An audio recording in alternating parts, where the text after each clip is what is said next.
there it is. What is easily the weakest 3D GTA game?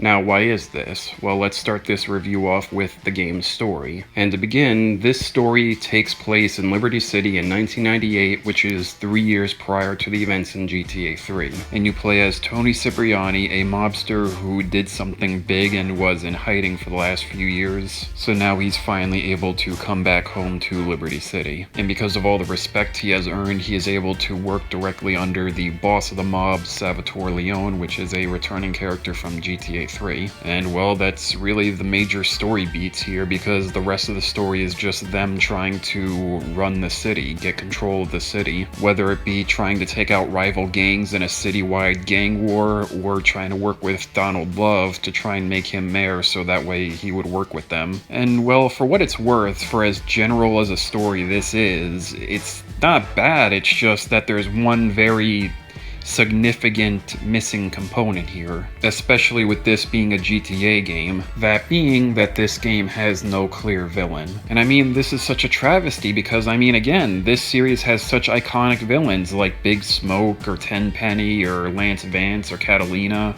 or even Dimitri. But no, instead we have like some minor villains that end up becoming just what they are, but they act like they are major villains. Like, the guy you kill at the end of the game literally only appears in one other mission. And then you have Vincenzo, which is the only other bad guy in this game, which honestly could have worked. Him being jealous of the fact that you're getting all the attention for basically doing nothing for the last few years while he's been working his ass off. And you know, it really would have been so easy just to have him switch sides, you know, work with like other crime families to try and take down the mob. And then boom, you have a definite villain there, somebody that you would keep seeing throughout the game that would feel very satisfying to take out at the end. But no, Rockstar fumbled this by having him get killed like not even halfway through the game. And honestly, because of there being no main villain in this game, there's kinda no main objective to be working towards, so it's kinda you're playing it aimlessly, which is a very unfortunate strike against this game. But underwhelming plot aside, what else does this GTA entry have to offer? Well, if you ever played GTA 3 and thought,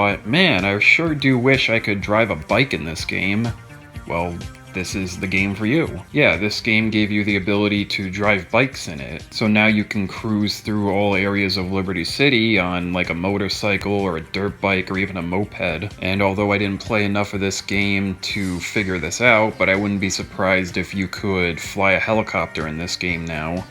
And I wouldn't be surprised, honestly, if you couldn't still. And I also suppose it's nice that there's new music within the game, alongside new talk shows and commercials that poke fun at the late 90s. And lastly, I guess I'll say that it's neat to see the subtle changes in the city, since this is 3 years before 3, as well as how all the pieces fall together for the story of 3 to happen. And I would definitely say that best of all, this game finally gave GTA 3 an in-game map that you could use. So now I could finally get a sense of direction within the city without needing to unfold the paper map that GTA 3 gave you, instead of an in-game map. And well, that's really all I can think of, which I suppose in this context would be like considered really shitty. But in the context of 2005, when this game originally came out for the PSP, this was actually quite a great package. Because when you think about it, it's the simple fact that you just have been given essentially GTA 3, like a semi-more advanced or updated version of it,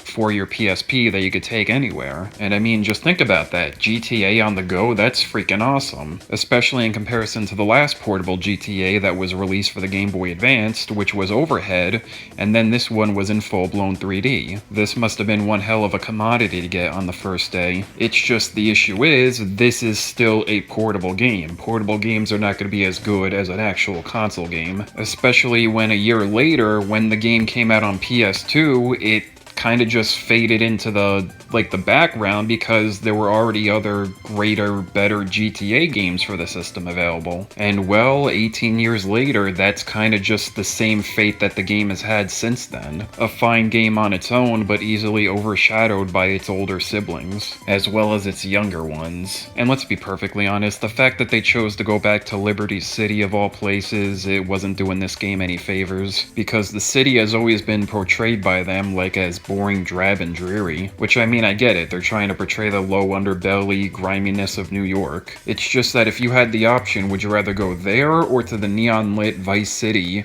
or the sunny beaches of San Andreas? And then there's the aforementioned radio stations in which, well, I know it's not technically fake music, but it always felt like fake music in 3. And here it just feels like more of the same, although I guess unpopular music would be the more correct term, with there being very few pieces of like actually good music found throughout, which again pales in comparison to the other games' soundtrack, which had great radio stations. Although when it comes to the music, I will say that Rockstar once again hit it out of the park with the opening theme. I love its dark grittiness and then the drums at the end. Now another negative thing I kind of want to bring up is the mission structure in this game, because honestly after playing it I want to say that a good chunk of the missions in this game kind of fall into the GTA 4 trap, where all the mission is like drive from point A to point B, kill a bunch of people, chase after someone, and then that's the mission. Or just a bunch of missions just boiling down to a simple shootout. And I don't know how far into GTA 4 they were at this point, assuming they even started, but it definitely seemed like it was seeping into this game a little. Well, seeping into it gameplay-wise with this game, and then seeping into it story-wise into the next game, but that's a different topic for a different video. But that's not to say the wackiness of GTA games was completely lost here, with one of my personal favorites definitely being the mission where, with Donald Love, where you need to campaign for him in the campaign van, and then you just spout a bunch of crap out of the speaker, and every time you do so you gain a district of voters.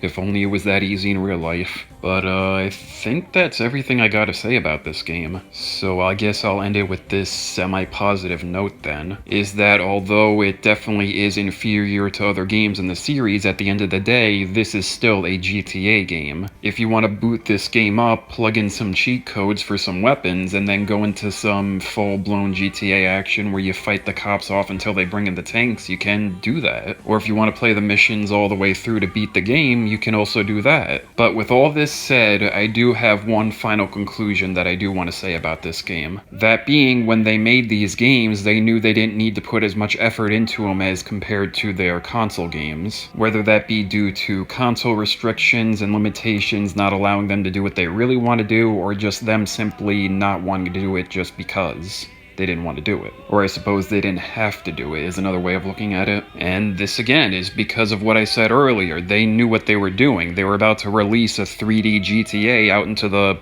portable world that hasn't been done before at this point. So if they really wanted to, they could have undercut the game like so much that it wouldn't really matter, because again, GTA on the go, sweet. But the issue with their vision is that they were only looking at it in the short term, not the long term. And well, in my opinion, this game suffers because of this. But again, that's all just speculation on my part. But anyway, that just about wraps up the review.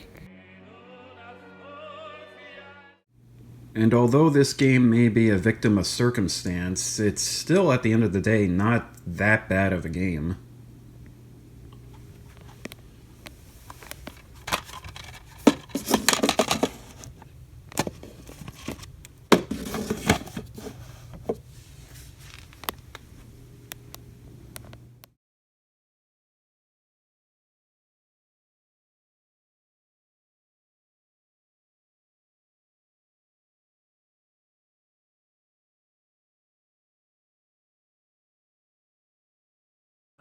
Vincenzo will look after you.